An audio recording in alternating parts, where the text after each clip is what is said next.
kapag OFW ka, importante yun na intindihan mo yung pag-build ng wealth. Kasi maraming enemies ang wealth natin. Ito yung inflation, ang taas ng bilihin.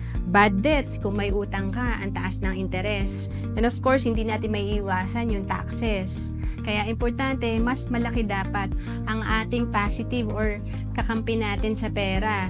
So, magiging kakampi natin ng pera kung tayo ay may investment at savings. Kaya na-maximize natin yung money, interest, at yung time. Kaya nga kung marunong ka mag-invest ng 10,000 pesos per month, after 20 years, ito ay nasa 8.65 million projected fund.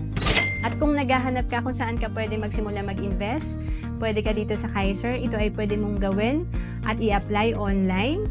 And dito, tatlo na yung meron ka. Meron kang healthcare, life insurance, at investment. And for as low as 2,647 per month, pwede ka na magsimula sa Kaiser, pwedeng one-time investment, at pwede ring 7 years ka mag-iipon. To know more about Kaiser, message mo lang ako sa FB, Roan Celis Capistrano.